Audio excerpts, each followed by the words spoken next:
por 50.000 millones. Para que se haga una comparación y entienda exactamente la gravedad de este asunto. Lo entienden mucho mejor nuestros invitados. Rafael Garay, economista y CEO de Think Co. Muchas gracias por estar aquí. Muchas gracias. Bienvenido. Por nosotros, Juan Manuel. Está también con nosotros Ricardo Ibáñez, abogado de defensadeudores.cl. Muchas gracias por estar aquí. Bienvenido. Buenas noches. Muchas gracias. También está con nosotros Ricardo Bascuñán, psicólogo clínico y director del Centro de Atención Psicológica de la Universidad Central.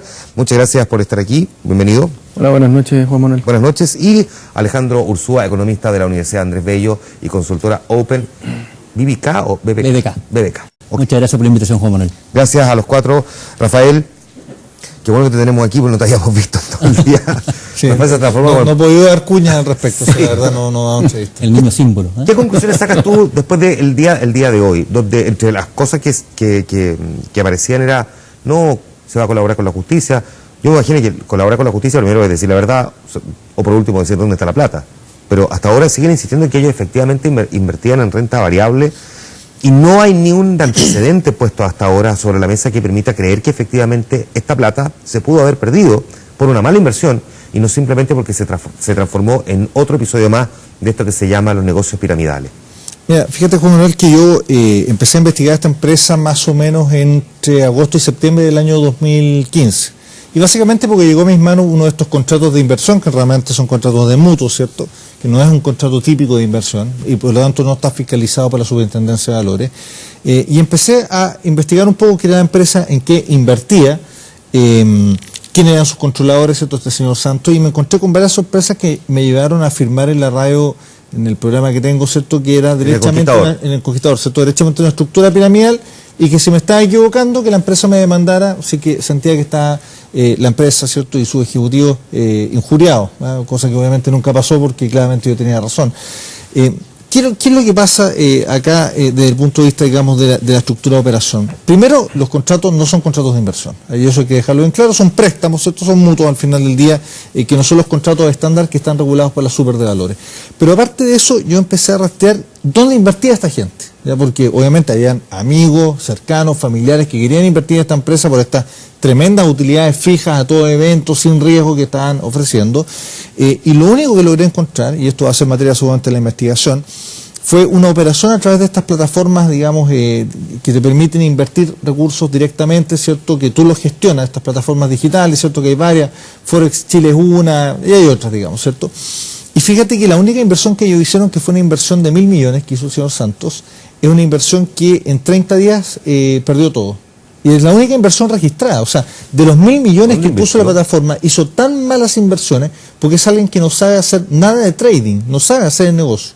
Y lo que hizo fue perder los 1.000 millones. Y eso está registrado y seguramente va a ser pronto por las personas que me dieron los antecedentes en materia de la investigación. Entonces dije, ya, ahora, uno puede decir, efectivamente hizo inversiones y perdió plata, pero perdió 1.000 millones y aquí estamos hablando de hasta 50.000 millones. Claro, lo que pasa es que la estructura piramidal, ¿cierto? Que al comienzo, por ejemplo, no sé ya, Alejandro entra, ¿cierto? E invierte y pone 100 millones. Le ofrecemos un 5%, o le ofrece esta empresa un 5% a todo evento. Bueno, los 5% salen de sus mismos 100 millones. Yo le voy pagando de su plata, se la voy girando y se la voy gastando. Cuando le gasté su capital, entra otra persona, ¿cierto? Y de ahí vamos pagándola a él, vamos pagándola a otra persona. Ese es el esquema piramidal. ¿Qué le pasa a los esquemas piramidales? Resisten entre 3 y 5 años. ¿Por qué? Porque hay un momento en el cual el dinero que ingresa es inferior al egreso que tú tienes por pagar estos dineros fijos. Y ese es el primer momento cuando a fines del año pasado se empieza a producir esto de que se empieza a trazar los pagos. Pagos que eran los días 21, ¿cierto? Puntualmente se empiezan a diferir hacia fin de mes y después hacia el mes siguiente. Déjame ponerte una pausa ahí y preguntarle entonces a Ricardo si en algún momento antes de que nosotros conociéramos este escándalo, durante esta misma semana, ya habían aparecido denuncias de personas que dijeran, parece que algo raro está ocurriendo con esta empresa. Sí, ocurren denuncias con anterioridad. La gran denuncia, la gran masa de denuncias comienza este día martes recién pasado, pero venían denuncias anteriores que no habían sido tomadas en consideración, no se habían hecho investigaciones muy acotadas.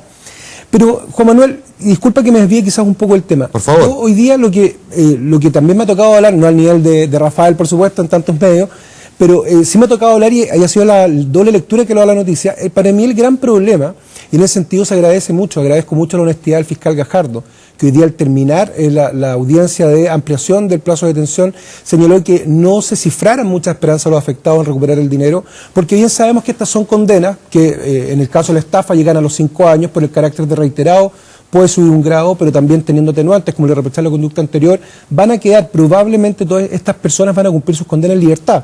O sea, hace poco terminamos el juicio de la Polar, que también fue un tremendo escándalo financiero, y vemos que también todos han salido con penas, penas remitidas. Si es posible compararlo de alguna manera con otro delito más bien similar, porque el de la Polar tiene otra característica diferente. Pero en el fondo tenemos infracción también a la ley de banco, por ejemplo, el de Tomás Serrano, el caso de Tomás Serrano, él está en la cárcel, o estaba en la cárcel hace poco y fue condenado a varios años de prisión, no, probablemente muy pocos para el volumen de estafa. Sí. Pero permíteme detenerme, en el fondo, que yo creo que la gran problemática, y lo conversamos antes de entrar al set, la gran problemática está en que aproximadamente, a mí me ha tocado entrevistar entre 100 y 150 personas afectadas por esta estafa. La gran problemática es que el 80% de la gente que yo he entrevistado ha pedido créditos en la banca formal para poder invertir en esta empresa. O sea, hoy día tenemos una tremenda problemática que vamos a tener aproximadamente, el 80% de 5.000 personas van a ser 4.000 personas, que hoy día se van a enfrentar a incapacidad de pagar crédito. Tenemos gente que se sobreendeudó, porque la misma empresa, y espero que la Fiscalía sea lo suficientemente acuciosa en la investigación, la misma empresa gestionaba y tenía contactos al interior de los bancos donde aprobaban créditos de consumo al teléfono. Entonces hoy día tenemos mucho profesional joven, me ha tocado ver ingenieros de 30, 32 años, que junto con su sueldo, que lo invirtieron en esto, se endeudaron en 2 y en 3 bancos con créditos de consumo.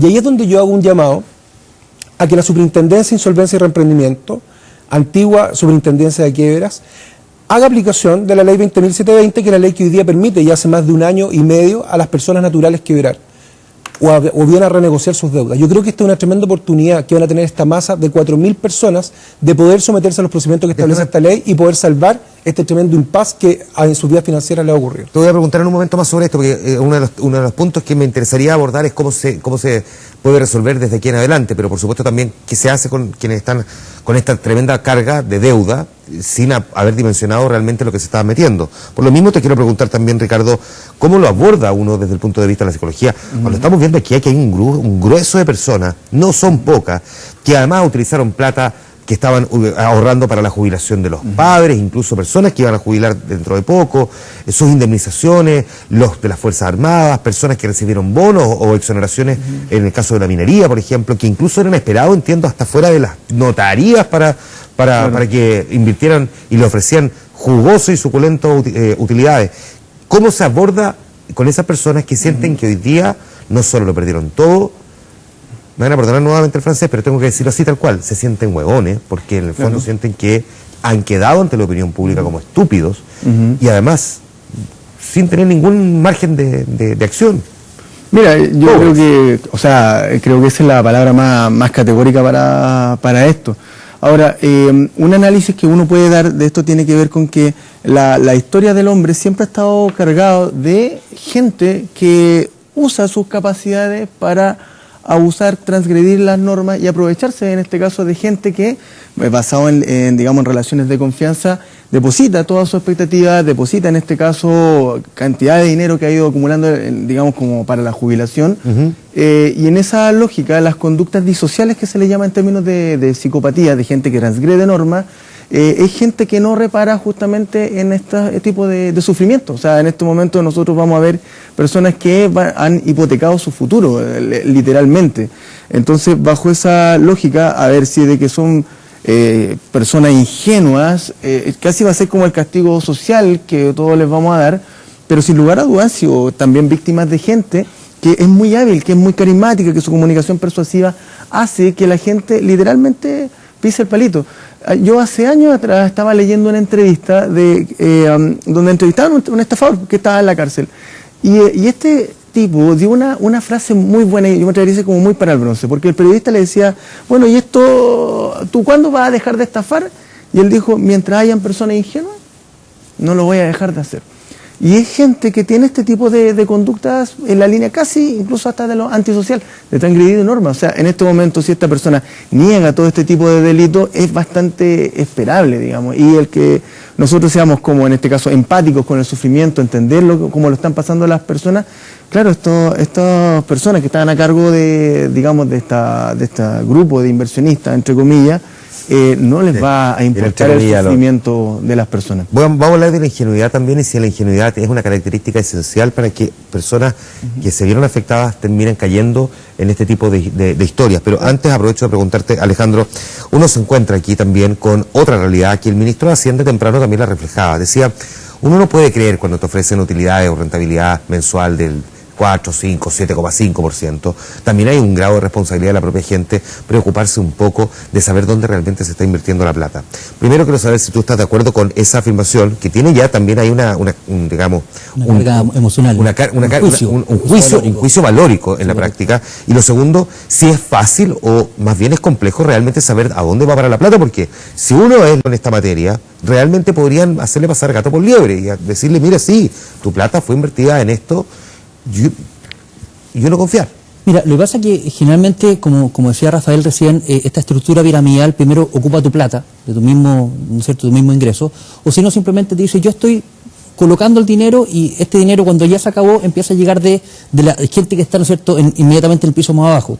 Pero generalmente estos embaucadores funcionan bajo una mecánica que es bastante importante, que ellos hablan de los referidos. Este referido es un personaje que le dice, oye, pero yo soy taxista, yo puse 5 millones de pesos hace 3 años atrás y estoy teniendo rentabilidades. O sea, esto no es cuento, yo lo viví y lo estoy viviendo, y si quieres te muestro, ¿no es cierto?, cuál ha sido mi nivel de ganancia, y aprovecha a subirte rápidamente a este carro de la fortuna, porque a la larga, si no, te vas a perder tú una muy buena oportunidad. Entonces, la gente, obviamente, nosotros el otro día en una edición de Buenos Días a Todos, por ejemplo, salimos a la calle a preguntarle a la gente lo que era una tasa de interés, y sobre el 60% de la gente la desconocía lo que era una tasa de interés. Entonces en Chile también queda esto al descubierto, las falencias que hay con respecto a la educación también financiera. Claro, cuando se habla de la educación cívica no solamente, digamos, el saber comportarse, cuestiones de política o de la Constitución, tiene que ver también con cómo funcionan los métodos de pago en Chile, donde no hay realmente claridad. Por ejemplo, frente al escándalo de la Polar, en la Universidad Andrés Bello y en IE hicimos una encuesta con respecto al nivel de endeudamiento. Y el grupo socioeconómico E, que gana en promedio 450.000 pesos mensuales, como grupo familiar más o menos, Rafael, bueno, ¿cierto? 30. Tenemos que gasta aproximadamente el 80% de sus ingresos en pagar sus deudas de corto plazo. Entonces, la verdad que tú dices, no necesita análisis. Y ahí está la necesidad que hablamos también con Ricardo y con Rafael, fuera de cámara, de la necesidad de que efectivamente hay un ente regulador, hay una ley, ¿no es cierto?, que hay una deuda consolidada en donde la gente también sea capaz de endeudarse también hacia sus niveles de propia realidad. O si no, efectivamente están estos caldos de cultivo donde dice, yo estoy en una crisis y rápidamente puedo recuperar dineros que se han visto perdidos, ¿no es cierto?, en este tiempo, porque está en una situación que está mala, y a la larga, ¿no es cierto?, estamos tanto a una necesidad. Yo creo que aquí en este caso hay una necesidad de, como estuvo, ¿no es cierto?, esta ley de la ley de quiebra de las personas naturales, también la necesidad de generar una ley de deuda consolidada, que Rafa, al igual que yo, hemos sido uno de los principales economistas que lo hemos ido promoviendo los medios de comunicación de la necesidad. El problema es que es una ley sumamente impopular, porque obviamente le están diciendo, señor, durante mucho tiempo no va a poder renovar ese televisor, no va a poderse comprar ropa, porque simplemente su nivel de deuda está mucho más allá de lo razonable y de lo sano para su nivel de vida y su nivel de ingreso. Rafael, tú has contado en todos estos días, has seguido bastante de cerca, bueno, en general, por tu programa de radio, por tus comentarios, te sigo bien de cerca. Has estado en este programa varias veces, pero en estos últimos días me ha llamado muchísimo la atención que tú, esta historia se transformó para ti desde hace un tiempo en algo casi prioritario, no sé si es una obsesión, pero ¿cómo primero vino a caer a tus manos exactamente esto? Y si es posible que nos dimensiones qué tipo de gente terminó invirtiendo plata en AC Inversions. Mira, un poco lo que te contaba, de ver a una persona cercana a punto de firmar un contrato que no tenía ni un sentido firmar, porque claramente era una estafa, te hace un poco preocuparte, y sí, hay un grado de obsesión, y después también voy a comentar que hay un grado de frustración respecto después de ver lo que pasó. Ahora, ¿cuál es el tipo de inversionista? Es un tipo de inversionista que es poco avesado. Es un tipo de inversionista que generalmente no ha estado muy cerca de decisiones de inversión más sofisticadas. Por lo tanto, tú tienes mucho inversionista, ¿cierto? Y tú lo decías muy bien. Esta estrategia, que fue una de las cosas que más me llamó la atención y que me hizo poner mucho ojo en las Inversions, de poner captadoras a las salidas de las notarías en Antofagasta, esperando a las personas que habían sido finiquitadas de su trabajo, claro, que venían saliendo, ¿cierto?, con el cheque, digamos, de la liquidación. le decía, usted tiene 120, 150 millones, invierta con nosotros, que con esta rentabilidad espectacular, que era mentira, ¿cierto? Usted puede casi vivir de la rentabilidad y mantener siempre el capital inicial. Estas personas perdieron todo. Hay un gran porcentaje de personas que se endeudó. Aquí hay personas que vendieron sus casas para poder, en el fondo, invertir. Entonces, es un tipo de inversionista medio, y un tipo de inversionista medio que no tiene diversificación desde el punto de vista del respaldo. ¿Qué es lo que quiero decir? Luxic, para poner un ejemplo, ¿cierto? Bueno, si se le cae una inversión, tiene 20 inversiones más, ¿cierto? Claro. Tiene grandes patrimonios, tiene diversificación en distintos sectores. Esta gente no está diversificada, esta gente perdió lo que tenía. Y recuperarse de eso es prácticamente imposible. ¿Cómo le dices tú? Yo viví decenas de casos durante estos días. ¿Cómo tú le explicas a una persona de 63, 64 años, que tenía 100 millones de ahorro, que ahora ya no tiene nada, que no tiene ingreso, que en realidad hay que ver cómo se va a recuperar para adelante? No tiene ninguna opción. Y de ahí lo que yo he tratado de repetir tanto los últimos días en las cuñas y en las entrevistas, que es cómo uno identifica estas cosas, porque al final del día uno tiene que saber identificar. Claro, ayúdanos un poquito a entender Fíjate, eso, porque aquí Alejandro algo nos decía, pero a ver, yo te diría, mira, adicionalmente. yo diría, hay tres cosas que yo miraría siempre en un tipo de inversión como esta. Ya, Primero, a ver. utilidades altas a todo evento, fijas, sin riesgo, no existen. En la finanza, para tener mayor retorno, hay mayor riesgo. Eso significa que así como podrías ganar un 10% en un mes, y es posible, también vas a perder un 10%. ¿Te das cuenta? No existe negocio alguno, salvo por supuesto un depósito a plazo, que Pero ni siquiera es fijo, fíjate. mira, ni siquiera es Porque, fijo, porque pero incluso cuando tú tienes un papel de deuda, ¿cierto?, que te paga una rentabilidad fija, si el mercado demanda más el papel, la tasa de interés cae. Si el mercado demanda menos el papel, la utilidad sube. ¿Te das cuenta? Entonces, incluso lo que se conoce como renta fija también tiene variabilidad, mucho menos obviamente que la renta variable, Claro. pero tiene variabilidad. Entonces, lo primero es, a ver, ¿creo o no creo la promesa de verdad? O sea, con una mano en el corazón. Claro, a mí me encantaría creer que alguien me puede dar un 10%, un 5% a todo evento mensual, pero en realidad la promesa. Lo segundo, ¿a quién le estoy entregando mis recursos? Yo cuando investigué a este señor Santos, fíjate que encontré cosas bastante curiosas.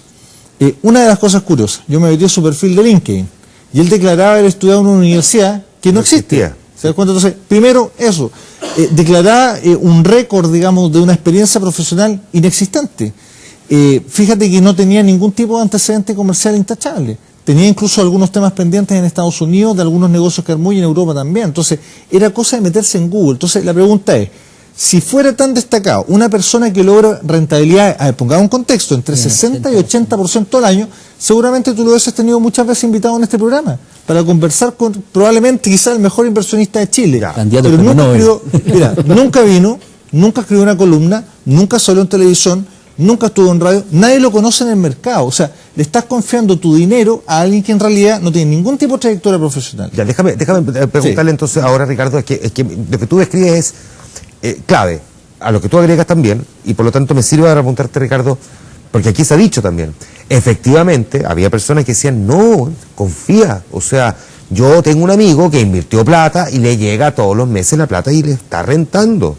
Entonces, yo lo he escuchado aquí, quiero decir, aquí mismo, entre mis compañeros de trabajo, dicen, no, si todos son iguales. Pues yo tengo amigos que tienen invertido y efectivamente le está rentando un 4 o 5% mensual.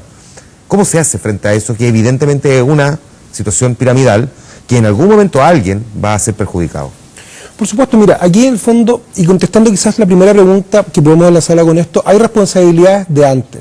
Ahora recuerdo que hubo una denuncia formal, independiente de que Rafael en su programa de radio pueda haber dado luces de esto, hubo una denuncia formal, un mail que una persona determinada envió a la Policía de Investigaciones el 2014 y que no fue debidamente investigado. Ahí claramente, con este escándalo que estalló, va a haber alguna responsabilidad administrativa. Ahora lo que tú señalas, Juan Manuel, es sin lugar a uno los elementos de la estafa. O sea, hay una creación de esta confianza y esta creación de confianza induce al engaño y se da la estafa porque hay una disposición patrimonial. O sea, hicimos creer a alguien que había un buen negocio, lo hicimos entrar en confianza, por eso que aquí, en la estafa piramidal, quienes joden, por poner un nombre elegante, son los últimos que entran. Los primeros al menos alcanzan a recuperar quizás lo invertido, por eso también va burdamente la explicación de los ejecutivos de decir, oye, si los primeros que emitieron plata no reclamen tanto, porque ustedes ya recuperaron lo que invirtieron. Déjame hacer una pregunta, yo sé que ninguno necesariamente tiene que tener la respuesta, pero si yo invertí 5 millones, fui de los primeros en invertir en esto, te hago la pregunta a ti, y al cabo de 3 años yo recibí de vuelta 15 millones, ¿no habré cometido yo también eventualmente una falta? Es decir, porque en el fondo fui parte de un negocio que es delictivo. Sí, pero yo ahí, obviamente, ¿no es cierto?, gané más plata de la que invertí, pero ahí tampoco... No, pero es que en estricto rigor esto no era una inversión. Porque No, en absoluto, en todo caso, Juan Manuel, no, porque en el fondo había un contrato, había un contrato firmado, un contrato entre particulares donde se aseguraba una determinada inversión, de manera tal que en el fondo el dinero que yo malamente obtuve desde tu punto de vista tendría un respaldo legal que sería la firma del contrato. Sí, yo no sabía que realmente lo que se estaba haciendo era engaño. Tú no entiendes que en el fondo, no entiendes que ese dinero es mal habido. Y ahí es donde se cuelgan también la Fiscalía para la otra figura que es el lavado de activos. En el fondo es con un dinero que yo sé que tiene un origen ilícito, lo blanqueo a través de estas compras. Pero te vuelvo a insistir, yo te lo digo hoy, es prácticamente imposible que este delito termine con una condena que se pague en libertad. O sea, que se pague efectivamente. O sea, se va a cumplir mediante algunos métodos alternativos que establece la propia ley para delitos que son de hasta 5 años. Así que el llamado, te vuelvo a insistir, la gente que no piense que va a recuperar la plata, porque también, y lo digo muy responsablemente, han habido muchos colegas que en el fondo, desde mi punto de vista, cayendo que hacen lo mismo, están prometiendo recuperar los bienes. El mismo fiscal Gajardo dijo que era muy poco lo que se podía recuperar. Incautaron 40, 130 millones de pesos en una cuenta corriente, un Ferrari, que por una inversión de 50 millones de pesos claramente no alcanza. Ahora, tú hablabas de la ingenuidad como parte del perfil de las personas que se vieron engañadas. ¿Es condición sine qua non, en el fondo, para que alguien pueda caer en una trampa como esta, o también personas avesadas? Porque la única comparación que se me ocurre en estos momentos, en el tiempo más reciente, porque todos hoy día se paran y dicen, pero ¿cómo es posible que hayas caído en esto y no te diste cuenta? Es lo mismo cuando ocurre el famoso cuento del tío, o el famoso secuestro express por teléfono. ¿Cómo es tan tonto y se dejó engañar por una llamada telefónica donde le hicieron creer que era su hija o su hijo, y se ha dado cuenta uno luego que personas no tan ingenuas, muy inteligentes, también han caído en historias como esa? Digo, ¿aquí es la ingenuidad una cuestión clave, o simplemente la capacidad de manipulación era la clave que permitió que muchas personas, incluso aquellas informadas, eventualmente hayan metido plata en este negocio? Mira, yo te diría, y no, en la lógica de que la ingenuidad sí, es un elemento, pero retomando un poco lo que tú comentabas y también lo que ustedes han hecho notar, yo me atrevería a decir que hace unos 7 u 8 años apareció un estudio que decía que el 65-66% de la población chilena sufría de analfabetismo funcional. Leen, pero no entienden. ¿Sí? Entonces, en esa lógica, un poco tomando lo que decía Rafael, esta cosa de qué tan sofisticado puede ser, digamos, una persona en función de si es que empieza a explorar o no antecedentes sobre dónde va a invertir. O sea, claro, desde que hay un tema de ingenuidad, sí, ok, pero también empiezan a aparecer otros elementos, me atrevería a decir yo, desde la perspectiva cultural de cómo nos hemos estado desarrollando como país en términos de tratar de obtener bienes y servicios a un bajo costo, en términos de bajo esfuerzo, y en la medida también de mirando para el lado y viendo cómo es que la gente está obteniendo bienes y servicios más rápidamente. Tú hablabas del cuento del tío, Pepito paga doble. El caso de los quesitos con Madame Jill, te empiezas a dar cuenta con que es un patrón donde se mezcla ingenuidad, sí, se mezcla el analfabetismo funcional, sí, también se mezcla un entorno en el cual estamos viviendo y donde se nos insta a adquirir mayores bienes y servicios, y ojalá que tu mecánico pueda arreglar mi auto, no lo quiero llevar en este caso a la automotora, que me va a cobrar más caro porque me dijeron que este mecánico era bueno, bonito y barato, ¿te fijas? Entonces, sí, yo te diría que hay un contexto, además de la ingenuidad, un contexto que induce a que las personas pudieran. Para complementar, que más bien es una pregunta y una reflexión. Hoy yo escuchaba algunas entrevistas a las víctimas. Entonces, había un joven narrando que él había puesto 3 millones de pesos, después 3 más. Y él decía una cosa que era bien interesante, porque él decía, mira, yo sé que este tipo era un charlatán. Mira lo que decía respecto al que controlaba la empresa donde tenía la inversión. Pero fíjate que como cada vez que yo llegaba a tratar de retirar mi dinero, me decían que agregara 3 millones más y aumentar mi rentabilidad, en realidad prefería poner la plata con un charlatán, pero asegurarme que iba a tener un flujo mucho más alto. Y tú dices, pero ¿cómo? O sea, estás arriesgando todo tu capital, todo lo que tienes. Incluso comentaba que pedía amigos, le pedía más plata prestada para poder seguir aumentando esta inversión, por decirlo de alguna manera, reconociendo que era un charlatán, reconociendo que tenía una cosa de estómago en la cual se da cuenta que probablemente esto no tenía nada de legal, y sin embargo seguía aumentando la apuesta, y ahí yo creo que está el tema de esto de dinero fácil, de dinero rápido, de una sociedad muy individualista donde ojalá todos los beneficios los tengan en 5 minutos sin hacer ningún esfuerzo. No existe, Alejandro, en ningún caso, en ninguno, la posibilidad de que haya rentabilidades que sean superiores al 1,5%, 2%, 3%. Es muy difícil, o sea, cuando ya hablamos de rentabilidades sobre un 12% anual, son cifras que verdaderamente llaman la atención. El primer tema es, acá, uno que tiene que reflexionar es, bueno, a ver, usted me está ofreciendo esta rentabilidad, significa que usted también está ganando. ¿Cuáles son los instrumentos? ¿En qué está haciendo? ¿Está haciendo un negocio inmobiliario? ¿Tiene negocios asociados de este elemento que me permite de alguna manera tener la musculatura financiera para poder generar estas utilidades? Hoy día también se hablaba con mucha frecuencia. Nosotros, por ejemplo, las acciones, que son los niveles que tienen mayores niveles de volatilidad, tienen, ¿no es cierto?, un componente que es lo que es la industria en la cual se dedica, en lo que ellos hacen, y también hay variables que son exógenas, que tampoco las maneja ellos. Por ejemplo, si estamos hablando de hoy día, ¿no es cierto?, no sé, hablemos de, por ejemplo, del transporte de camiones. Y puede ser un muy buen negocio, pero resulta que empezaron los atentados de la Araucanía y empezaron a incendiar camiones. Se dispararon las primas de, ¿no es cierto?, se dispararon las primas de seguro, se hizo más, ¿no es cierto?, más peligroso, la gente ya no me están de alguna manera resguardando la seguridad, estoy perdiendo carga, subió el precio del petróleo, subió el dólar, que a la larga hace que mi negocio son variables exógenas que yo no puedo manejar.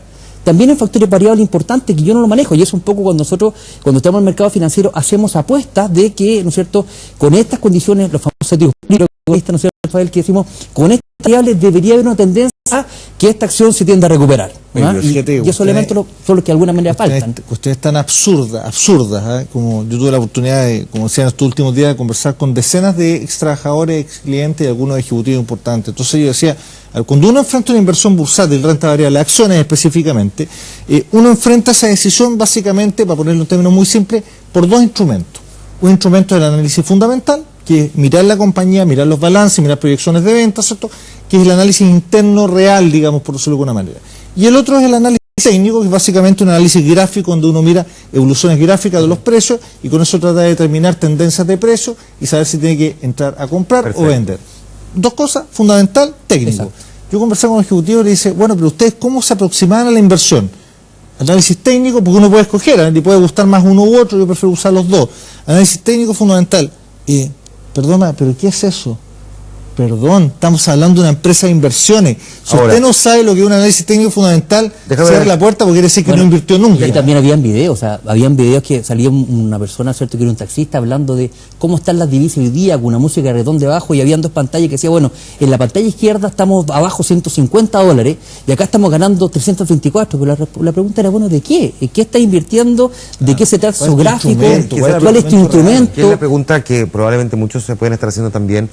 Porque estamos viendo hoy día a 3 personas cuestionadas y que veremos qué es lo que mañana ocurre con esta audiencia de formalización y cuáles son las medidas cautelares, pero qué ocurre con los que eran captadores en el fondo de estos clientes, por decirlo de alguna manera.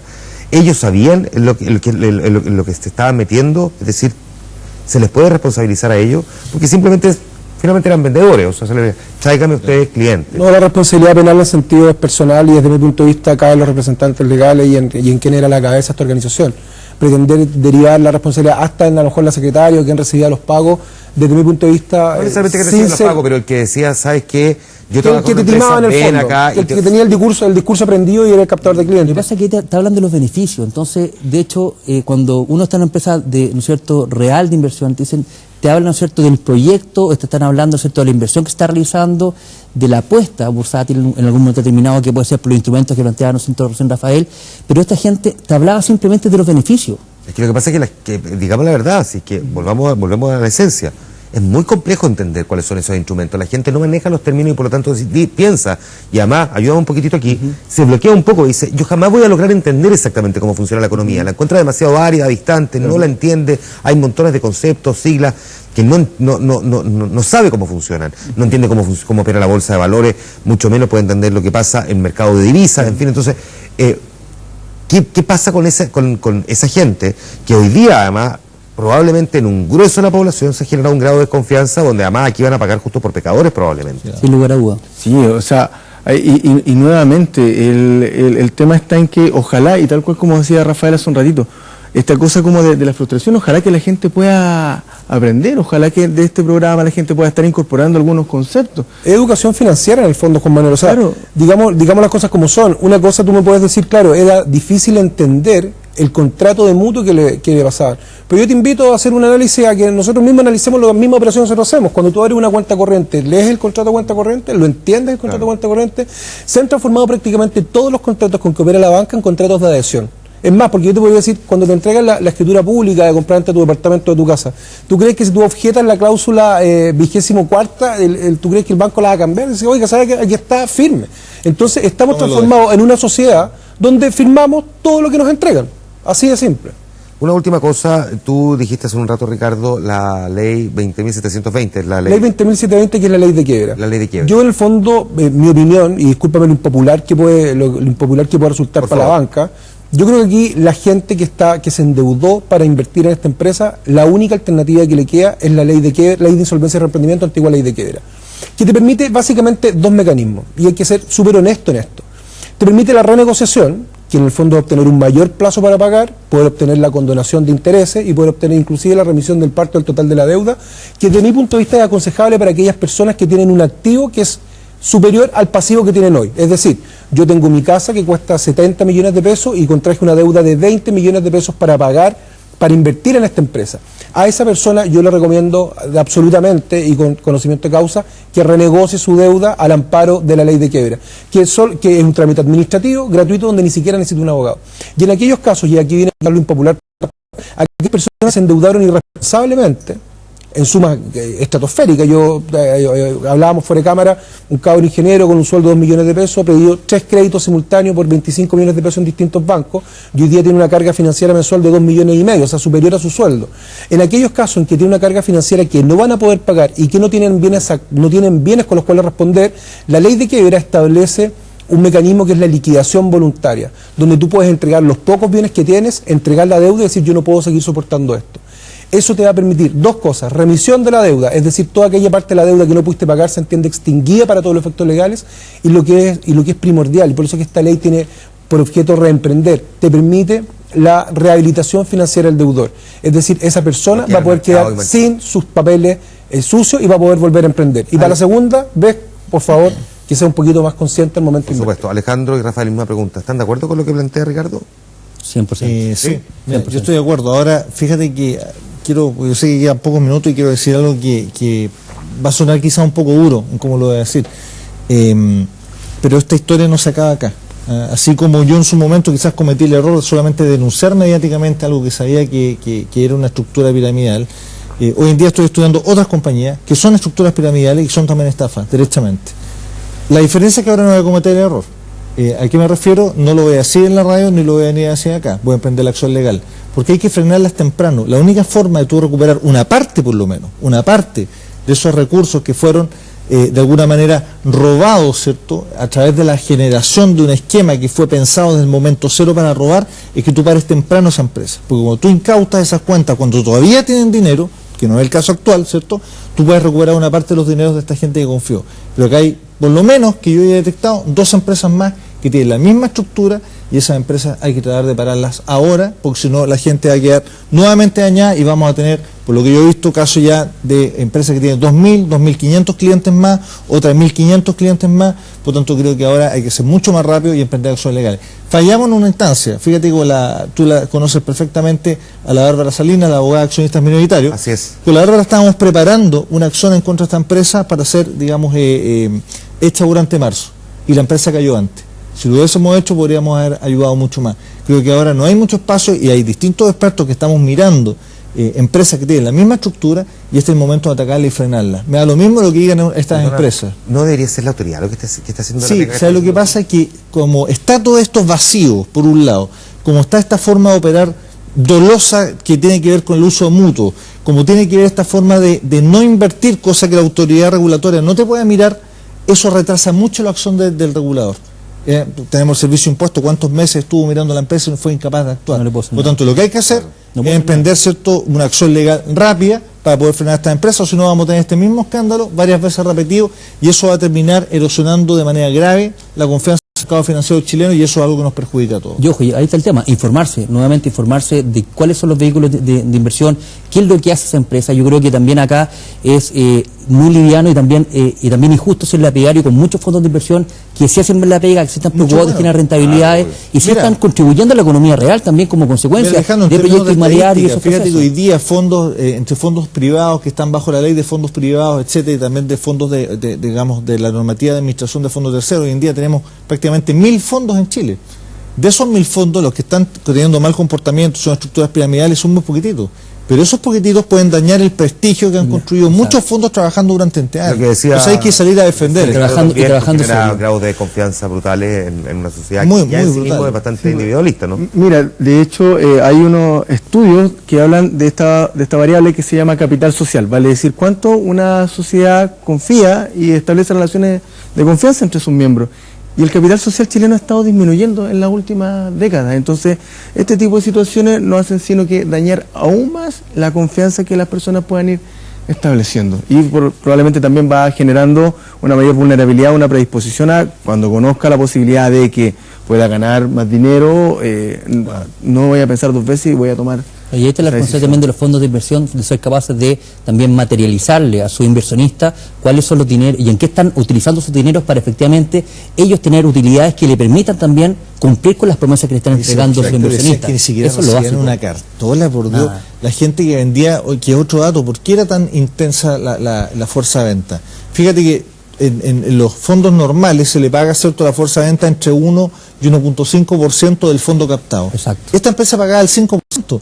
De no liquidar a los trabajadores, resulta que la comisión que esta empresa le pagaba a sus trabajadores, después le decía a los trabajadores que trabajaban en las inversiones, invierta lo que mismo en estos fondos que ganan 5%, entonces hasta las comisiones les quedó. Podría ser redundante, Juan Manuel, quizás, pero también hay un tema con las penas. En Chile parecieran ser más crudas las penas cuando el pobre le roba al rico y cuando el rico le roba al pobre. ¿Por qué se dan estos delitos con tanta facilidad? Porque las penas asignadas son muy baratas, o sea, son muy bajas. Estamos hablando de penas que pueden llegar hasta los 5 años en el caso de la estafa. Y que la misma ley 18.216 permite cumplir en libertad. Desde ese punto de vista tampoco hay un poder coaccionador por parte del Estado que diga, es que en realidad en esto no me voy a meter porque me puedo ir preso. Rafael, Ricardo, Alejandro, a los cuatro les quiero agradecer el que hayan estado con nosotros. Muchas gracias. Mucho se aporta con este tipo de conversaciones, mucho Muchas aporta gracias por la con el invitación. conocimiento que tienen a quienes nos están viendo y que finalmente son los que hoy día tienen un tremendo signo de interrogación y muy confundidos. Los que invirtieron y los que no invirtieron, pero no saben hoy día realmente a dónde acudir cuando se trata de sus pequeños o de sus grandes ahorros, como sea. Así que los cuatro les quiero agradecer una vez más el que hayan estado aquí conversando con nosotros en esta parte de Vía Pública. Muchas gracias a ti. Vamos a la pausa, volvemos de inmediato.